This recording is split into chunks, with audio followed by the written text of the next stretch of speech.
तो क्या रूस यूक्रेन पर परमाणु हमला करने की तैयारी कर रहा है? नमस्कार, मैं हूं नीलू। देखिए, कुछ बातें ऐसी सामने आई है जिससे नाटो देश यानी यूरोपियन कंट्रीज और खुद यूक्रेन भी डर गया है।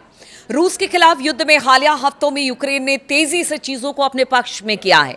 Institute for the study of war यानी ISW ने बताया कि अप्रैल में रूसी सेनाओं के हाथ से 116 वर्ग मीटर का जो पूरा इलाका था, वर्ग किलोमीटर का जो पूरा इलाका था, यानी 116 किलोमीटर का जो इलाका था वो निकल गया।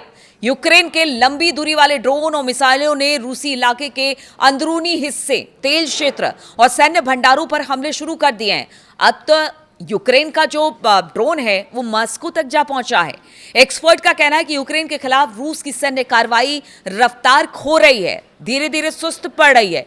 युद्ध के मैदान में यूक्रेन की बढ़त ने रूस के परमाणु हथियार इस्तेमाल करने की आशंका को बढ़ा दिया है। इसलिए शुरुआत में जो मैं कह रही थी कि क्या रूस यूक्रेन पर परमाणु हमला करेगा, इसी को लेकर यह आशंका और प्रबल हो गई है। नाटो ने इस खतरे की ओर ध्यान दिलाते हुए रूसी राष्ट्रपति व्लादिमीर पुतिन को जवाबी कार्रवाई की चेतावनी दी है। देखिए, जैसे ये खबर पूरे यूरोप में फैली कि हो सकता है कि अब लंबे युद्ध से परेशान हो चुके हैं पुतिन और इस युद्ध को समाप्त करने के लिए हो सकता है कि परमाणु हथियारों का इस्तेमाल करें, तो अब नाटो ने भी रूस को चेतावनी दे दी है। यूरेशियन टाइम्स के मुताबिक रूस दुनिया में सबसे ज्यादा सैन्य ताकत रखने वाले देशों में एक है जिसके पास परमाणु हथियारों का एक बड़ा जखीरा है।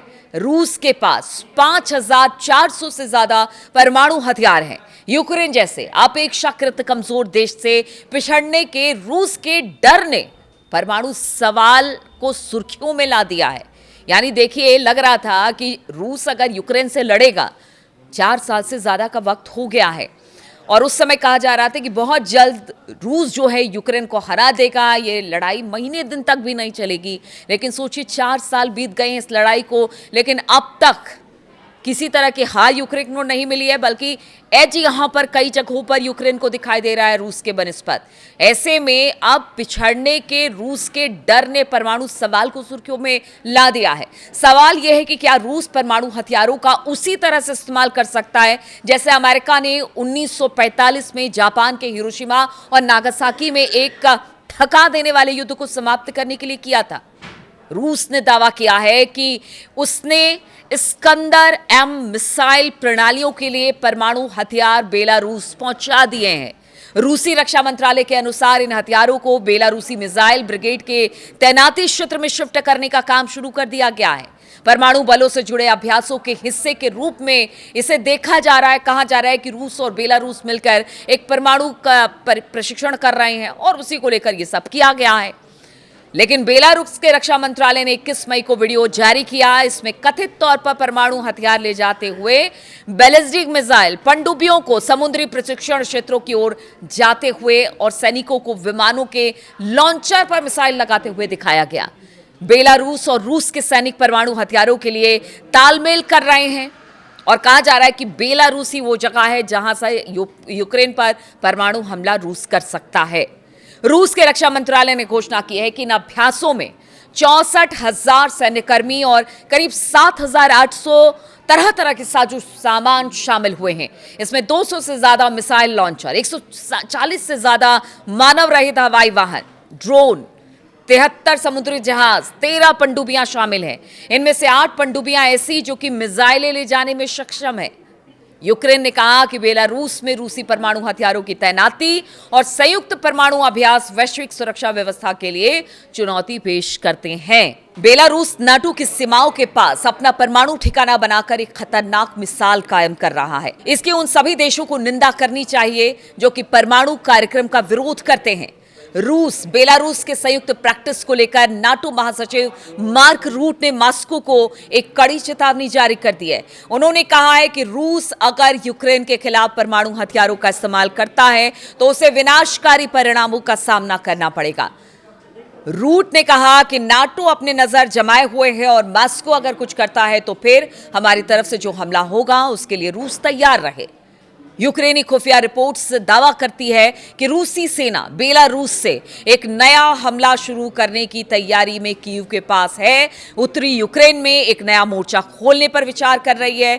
यूक्रेनी राष्ट्रपति जेलेंस्की ने 20 मई को शीर्ष सैन्य कमांडरों के साथ एक बैठक के दौरान यूक्रेन के उत्तरी क्षेत्रों में संभावित रूसी हमले पर चर्चा की है। यूक्रेन की सेना के कमांडर ओलेक्जेंडर सिरस्की ने कहा कि रूस बेलारूस की तरफ से हमला कर सकता है। उन्होंने कहा कि हमें युद्ध के मोर्चे का दायरा बढ़ने के संकेत मिले हैं, ऐसा यूक्रेन का दावा है। और उसका कहना है कि हो सकता है बहुत जल्द कोई परमाणु हमला रूस की तरफ से बेलारूस के बॉर्डर से यूक्रेन में हो जाए। बेलारूस में परमाणु हथियार पहुंचने और वहां से हमले के लिए नए खतरे पैदा किए हैं। इससे यह डर बढ़ा है कि पुतिन बेलारूस से परमाणु हथियारों का इस्तेमाल करने पर तो विचार नहीं कर रहे हैं, ऐसा जो यूक्रेन है उसकी आशंका है।